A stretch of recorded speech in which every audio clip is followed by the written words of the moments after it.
ಆಸ್ಪತ್ರೆಗೆ ಹೋಗ್ತೀವಲ್ಲ, ಆಸ್ಪತ್ರೆಗೆ ಹೋದಾಗಲೂ ಇಲ್ಲಿ ಏನೋ ನೋವು ಬರ್ತಾರ ಇನ್ನೊಂದೇನು ಆಗಬೇಕಾದ್ರೆ ನಾವು ಬೇಡ್ಕೊಂಡು ಹೋಗೋದು ಅದು ಆಗದೆ ಇರಲಿ ಅಂತ ಅಷ್ಟೇ ತಾನೆ. ಆಗದೆ ಇರಲಿ ಅಂದಾಗ ಅಲ್ಲಿ ರಿಪೋರ್ಟ್ ಬಂದಾಗ ಅದಲ್ಲ ಅಂತಂದ್ರೆ ಖುಷಿಯಾಗಿ ಮನೆಗೆ ಹೋಗ್ತೀವಿ. ಆಗಿದೆ ಅಂತ ಬಂದಾಗ ಏನು ಮಾಡಬೇಕಾಗುತ್ತೆ? ಟ್ರೀಟ್ಮೆಂಟ್ ತೊಗೊಬೇಕಾಗುತ್ತೆ. ನಾನಿವಾಗ ಆ ಹಂತದಲ್ಲಿ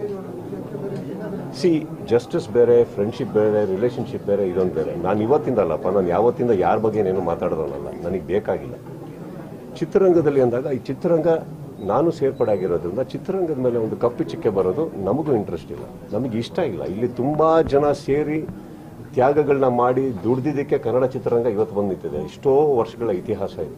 ಯಾವುದೋ ಒಂದರಿಂದ ಹೆಸರಾಳಾಗ ತಪ್ಪಾಗುತ್ತೆ. ಅದಕ್ಕೆ ನಮ್ಗೆಲ್ಲರ ಆಸೆ ಆದಷ್ಟು ಬೇಗ ಇದಕ್ಕೊಂದು ನ್ಯಾಯ ಸಿಗಲಿ, ತಿರುಗಿಸಿದ್ವಿ. ನಿಮ್ಮಷ್ಟೇ ಖುಷಿ ನಾವು ಪಡ್ತೀವಿ. ಅಕಸ್ಮಾತ್ ಆರೋಪಿ ಯಾರು ಅಂತ ಹೇಳೋದಕ್ಕೆ ಜಡ್ಜ್ ಅಂತ ಒಬ್ರು ಕೂತ್ಕೋತಾರೆ, ಅದಕ್ಕೆ ನಾವು ತಲೆ ಬಾಗಬೇಕಾಗುತ್ತೆ. ಕರೆಕ್ಟ್. ಇಲ್ಲಿ ಕೂತ್ಕೊಂಡು ನಾವು ಜಡ್ಜ್ ಮಾಡೋದ್ರಲ್ಲಿ ನಮ್ಮ ಮೆಚ್ಯೂರಿಟಿ ಏನಿದೆ, that's all I am saying. ಇಲ್ಲಿ ನನಗೆ ಗೊತ್ತಿರೋದು, ನಾನು ಕಣ್ಮುಂದೆ ಬರೋದೇ ಆ ಫ್ಯಾಮಿಲಿ ಬರುತ್ತೆ.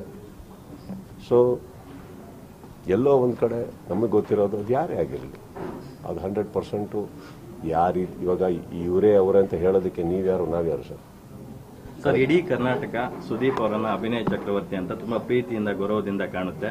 ಬಿಕಾಸ್ ಆಫ್ ನೀವು ಮಾಡಿದಂಥ ಸಿನಿಮಾಗಳು, ನಿಮ್ಮ ನಡೆ ನುಡಿ ಎಲ್ಲವೂ ಒಂದು ಮ್ಯಾಟರ್ ಆಗುತ್ತೆ. ಆದರೆ when it comes to proximity, ನಿಮಗೆ ಚಿತ್ರದುರ್ಗ ಅಂದಾಗ ಸ್ವಲ್ಪ ಮನಸ್ಸಿಗೆ ಹತ್ತಿರವಾದಂಥ ಪ್ರದೇಶ.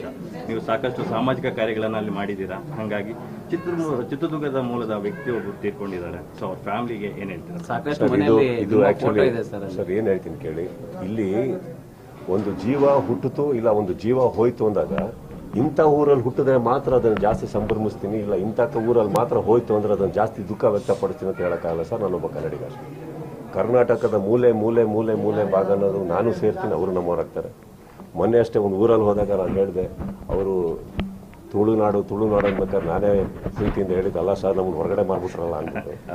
ಹಾಗಲ್ಲ ಸರ್. ಚಿತ್ರದುರ್ಗ ಊರಾಗಲಿ, ಶಿವಮೊಗ್ಗ ಊರಾಗಲಿ, ಪ್ರತಿಯೊಂದು ಕರ್ನಾಟಕದಲ್ಲಿರೋ ಊರು ನಮ್ಮ ಪ್ರೀತಿಯಾದಂಥ ಸ್ಥಳ ಇರ್ಬೋದು. ಆದರೆ ಕರ್ನಾಟಕದಲ್ಲಿ ಹುಟ್ಟಿರೋಂಥ ಪ್ರತಿಯೊಬ್ಬ ವ್ಯಕ್ತಿನೂ ಕನ್ನಡಿಗ ಅಂದಮೇಲೆ ಅವನಿಗೆ ಹತ್ರನೇ ಆಗ್ತಾನೆ ಸರ್. ಅವ್ರಿಗೆ ಅನ್ಯಾಯ